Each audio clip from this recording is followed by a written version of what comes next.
Hello, welcome to another episode of Aquatic Australia. On today's dive, we're diving a reef off the coast of Scarborough, Western Australia, called Brown Trout.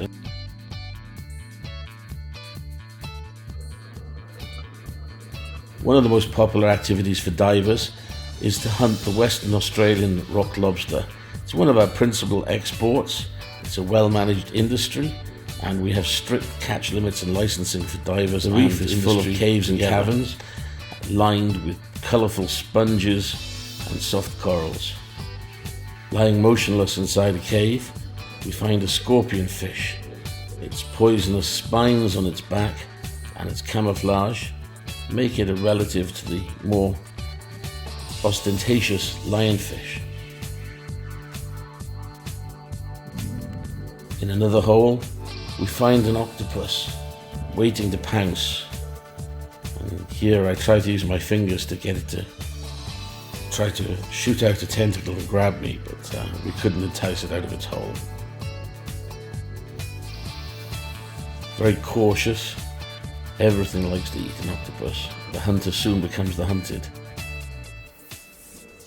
In one hole, the colourful foxfish, and in another, the equally colourful and mesmerising cuttlefish.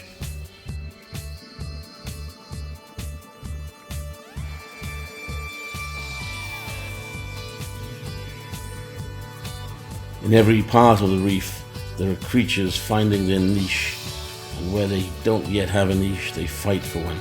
Here we see a sponge and a hard coral fighting using chemical warfare to attack each other to find and take over their space on the reef.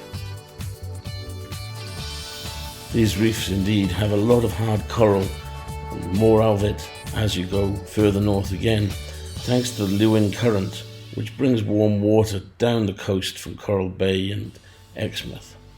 You can see brain corals and plate corals, and then interspersed with that, at the same place you can see kelp and seaweeds and sponges.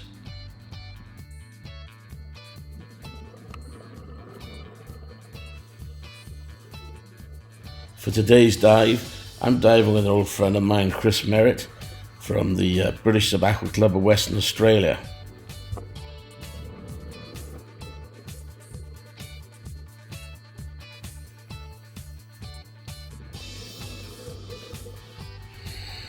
The sides of the reef go down to about 15 metres, and ascending to the top of the reef at about 10 or 11 metres, we find ourselves back in the swell that has been increasing while we've been down as the southwest sea breeze comes in. On the top of the reef we also see large schools of fish congregating. It's a beautiful sight, and soon we're underneath the boat again.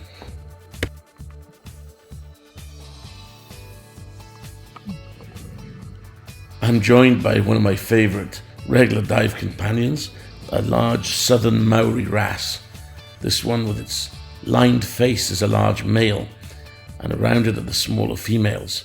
And these fish actually change sex as they get bigger. Finally, the dive is up. Chris and I head to the surface and do our safety stops.